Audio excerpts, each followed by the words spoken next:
बिस्मिल्लाहिर्रहमानिर्रहीम, अस्सलाम वालेकुम। Welcome to official Sadia Afzal YouTube channel.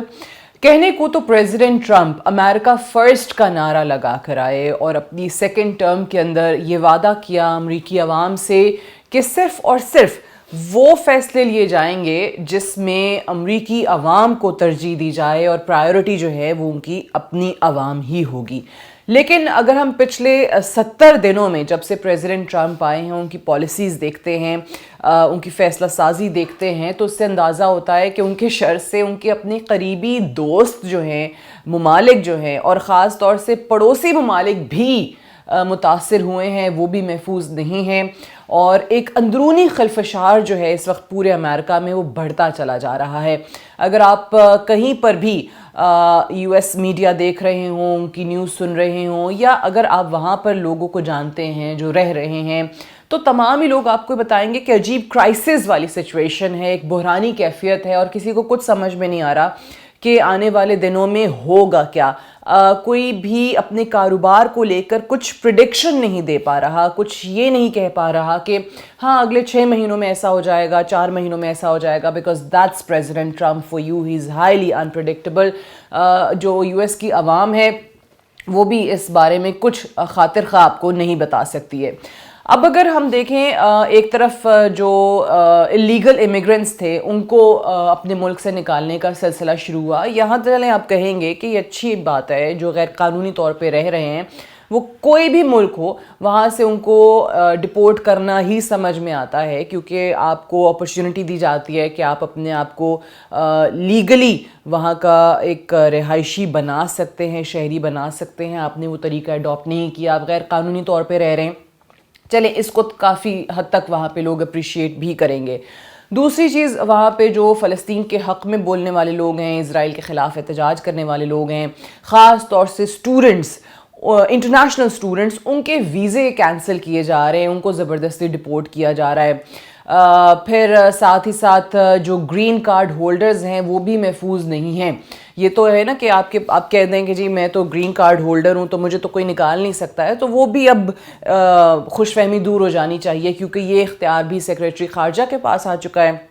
और वो किसी टाइम भी किसी का भी ग्रीन कार्ड अगर चाहें तो वो कैंसिल कर सकते हैं और आपको अपने मुल्क से निकाल सकते हैं। अब ये वो इक़दामात हैं जिससे शायद अमरीकी अवाम जो वहाँ पे रह रही है वो मुतासर नहीं होती, लेकिन कुछ ऐसे इक़दामात हैं जो कि उनके कारोबार को लेकर किए गए हैं, आने वाले दिनों में मईशत को लेकर किए गए हैं, जिससे बुरी तरह मुतासर हो रही है अमरीकी अवाम। और ऐसा ही एक फ़ैसला है जिसमें जो गाड़ियाँ इंपोर्ट होती हैं, इंपोर्ट होके अमेरिका आती हैं, उन पे 25%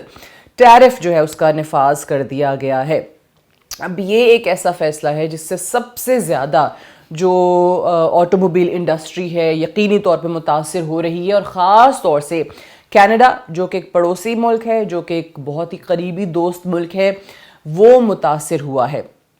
और दोनों ममालिक के ताल्लुकात मुतासिर हुए हैं। कनाडा और अमेरिका की जो ऑटोमोटिव इंडस्ट्री है उसके बारे में ज़रा पहले मैं आपको बता दूं कि ये दोनों, अगर मैं कहूँ लाजिम व मलजूम है तो वो गलत नहीं होगा। ये दोनों जुड़े हुए हैं वो इस तरीके से कि 20 लाख के करीब यूँ कहिए कि गाड़ियाँ ऐसी हैं जो कि कनाडा में बन रही हैं, फिर वो अमेरिका आती हैं और उनके पार्ट्स जो हैं वो यहाँ बन रहे हैं। सो अगर कोई एक ऑटो कंपनी जो कि कनाडा में है तो उसका आधा काम कनाडा में हो रहा होगा और आधा काम जो है वो अमेरिका में होगा। मिसाल के तौर पे वो कुछ पार्ट्स ऐसे हैं जो कनाडा मंगवा रहे होंगे, या अगर अमेरिका में कंपनी काम कर रही है तो उसके पार्ट्स जो हैं वो कनाडा से आ रहे होंगे। सो ये दोनों जो ममालिक में ऑटोमोबाइल इंडस्ट्री है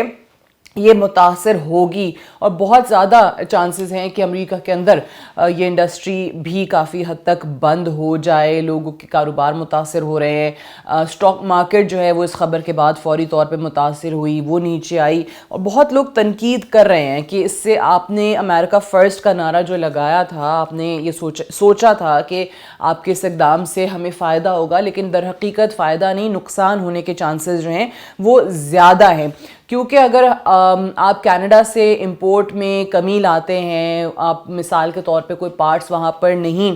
منگوا سکتے ہیں اور آپ یہ سوچتے ہیں کہ ہاں ہم امریکہ میں ہی یہ انڈسٹری جو ہے وہ لگا دیں گے یا وہ پارٹس جو ہے وہ امریکہ میں ہی بنانا شروع کر دیں گے, تو یہ اوور نائٹ والا کام نہیں ہے, یہ ایک رات میں نہیں ہو جائے گا. اس کے لیے ایک بڑا لمبا عرصہ درکار ہے. ہو سکتا ہے سال لگے, 2 سال لگیں, 3 سال لگیں, 4 سال لگیں, اور یہی وہاں کے ایکسپرٹس ان کو سمجھانے کی کوشش کرتے ہیں کہ اتنا ٹائم تو پریزیڈنٹ ٹرمپ کے پاس بھی نہیں ہے, یہ ٹرم ختم ہو جائے گی ان کی, لیکن یہ انڈسٹری والا جو کام ہے نا یہ ختم نہیں ہوگا, اور جو امریکہ کے اپنے اندر گاڑیوں کی پروڈکشن ہو رہی ہے وہ رک سکتی ہے. جو میں نے آپ کو بھی حوالہ دیا کہ کینیڈا میں جو تقریباً 20 لاکھ گاڑیاں بنتی ہیں وہ امریکی کار کمپنیوں کے لیے بنائی جاتی ہیں. یہ کون کہہ رہا ہے یہ بھی میں آپ کو بتا دیتی ہوں. کینیڈا کی جو آٹوموٹیو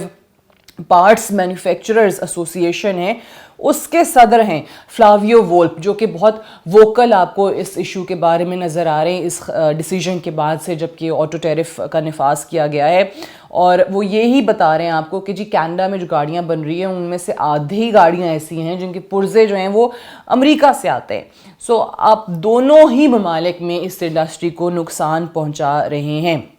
اب ایک اور آپ نے اوبیسلی نام سنا ہوگا, جنرل موٹرز. بہت بڑا نام ہے آٹو موٹیو انڈسٹری کے اندر, اور جنرل موٹرز کا شمار میں آپ کو بتاؤں کہ امریکہ کی 3 بڑی کار کمپنیوں کے اندر ہوتا ہے. اب اس اعلان کے بعد یہ جو 25% ٹیرف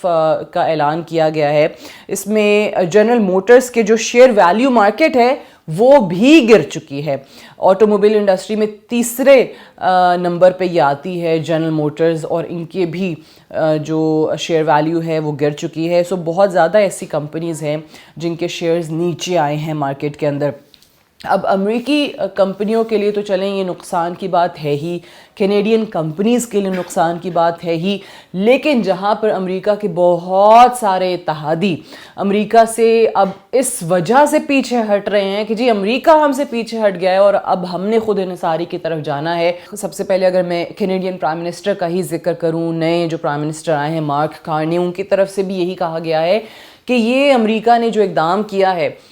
یہ خود اپنے ساتھ غلط کیا ہے, اور ہمیں یہ ضرور بتا دیا ہے کہ ہمارا امریکہ کے ساتھ جہاں جہاں جس شعبے میں کوآپریشن تھا معاشی اعتبار سے, سیکیورٹی کے, ملٹری کے, اور خاص طور سے یہ والا آٹوموٹیو انڈسٹری والا جو اقدام اٹھایا ہے, سو یہ ہمیں انہوں نے بتا دیا ہے, یا یہ ہمارے لیے اشارہ ہے کہ اب ہمارے امریکہ سے تعلقات ختم. اب ہم نے جو کچھ کرنا ہے وہ اپنے بلبوتے پر کرنا ہے, خود انحصاری کی طرف جانا ہے, اور اب ہم امریکہ پر ریلائی نہیں کر سکتے کسی بھی چیز کے لیے. ہمارا جتنا بھی تعاون تھا امریکہ سے وہ اب ختم ہو چکا ہے. اور اتنا ہی نہیں, جرمن چانسلر جو ہیں اولف شالز, ان کا بھی اسٹیٹمنٹ آیا,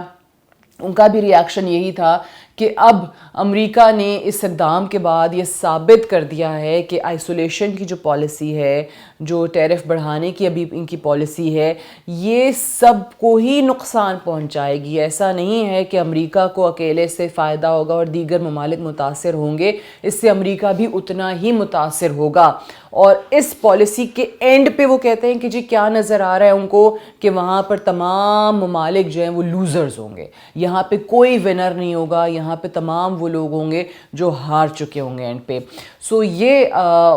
جو آٹو ٹیرف ہے اس کے حوالے سے ایک تازہ خبر ہے, اور اس پر جو ری ایکشن آ رہا ہے دیگر ممالک کا, اور دیگر ممالک آنے والے دنوں میں کیا اقدامات اٹھا سکتے ہیں, آج کی اس ویڈیو میں ہم نے آپ کو وہ بتایا ہے. مزید بھی کیونکہ پریزیڈنٹ ٹرمپ کی پالیسیز ایسی ہیں کہ کوئی نہ کوئی چیز آپ کو آنے والے دنوں میں نہیں مل ہی جاتی ہے. آپ سوچ رہے ہوتے ہیں کہ this might be the end, but ایسا ممکن ہوتا نہیں ہے. تو اس پہ